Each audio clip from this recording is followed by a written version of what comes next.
ৰঙালী বিহুৰ সময়তে অসমত প্ৰথম পৰ্যায়ৰ নিৰ্বাচন অনুষ্ঠিত কৰাক লৈ অসন্তুষ্ট যোৰহাটৰ কংগ্ৰেছ প্ৰাৰ্থী গৌৰৱ গগৈ। আজি মৰিয়নিৰ কুকুৰাচোৱাত অনুষ্ঠিত ভাওনা প্ৰতিযোগিতাত উপস্থিত আছিল গৌৰৱ গগৈ। বিহুৰ পূৰ্বে অসম চৰকাৰে নিৰ্বাচন আয়োগক নিৰ্বাচন পাতিবলৈ বাধ্য কৰাব লাগিছিল, কিন্তু আধাৰশিলাৰ ৰাজনীতিৰ বাবে এই কাম ৰাজ্য চৰকাৰে কৰিব নোৱাৰিলে।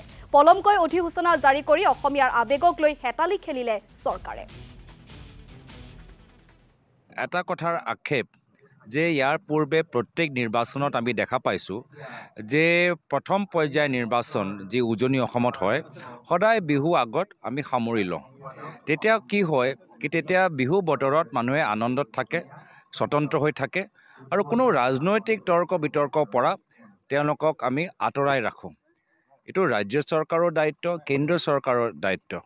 কিন্তু আজিৰ তাৰিখত মাত্ৰ নিজৰ চৰকাৰী অনুষ্ঠান আধাৰশিলা স্থাপন কৰিবলৈ, উদ্ঘাটন কৰিবলৈ তেওঁলোকে অধিসূচনা পলমকৈ ঘোষণা কৰিলে, যাৰ ফলত এতিয়া বিহু বতৰত য'ত আমি সকলোৱে মিলি জুলি অসমীয়া আমাৰ বৃহত্তৰ অসমীয়া জাতি একগোট হ'ব লাগিছিল, তাত এতিয়া কোন দলীয় সভা, কোন মঞ্চত বিভিন্ন এটা চিদিলি বেদিলি এটা পৰিৱেশ এটা থাকিব।